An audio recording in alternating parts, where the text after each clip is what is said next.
২০২৪ সালের ৫ আগস্ট শেখ হাসিনা দেশ থেকে পালিয়ে ভারতে আশ্রয় নেয়ার পর একে একে বের হচ্ছে হাসিনাসহ তার দোসরদের অপকর্মের সব গোপন তথ্য। এদিকে লুটপাট ও নানা অপকর্মের দিক থেকে শেখ হাসিনার পরিবারের লোকজন কোনো অংশে কম নয়।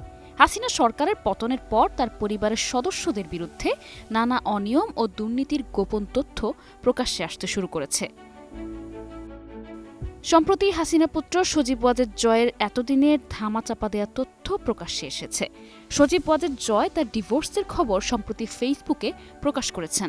জয় উল্লেখ করেন, তার স্ত্রী ক্রিস্টিনের সঙ্গে ৩ বছর আগে সম্পর্কের ইতি ঘটে। উভয়ের সম্মতিতে ডিভোর্স সম্পন্ন হয় এবং ক্রিস্টিনকে $2 মিলিয়ন ক্ষতিপূরণ দেয়া হয়।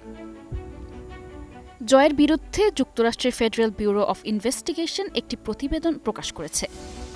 এতে তার সন্দেহজনক লেনদেনের তথ্য উল্লেখ করা হয়েছে। এ প্রতিবেদনকে ভুল প্রমাণ করতে গিয়েই জয় তার ব্যক্তিগত জীবনের তথ্য প্রকাশ করেন।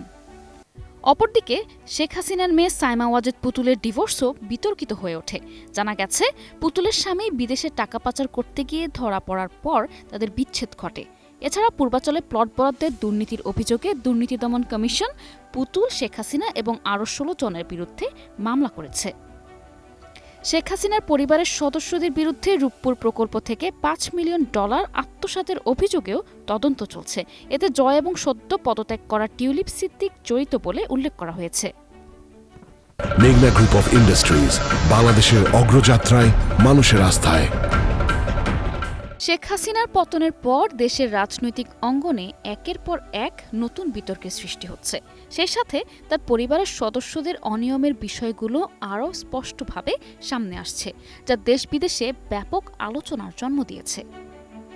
নিশা আলম, নিউজ ডেস্ক, 21 টেলিভিশন।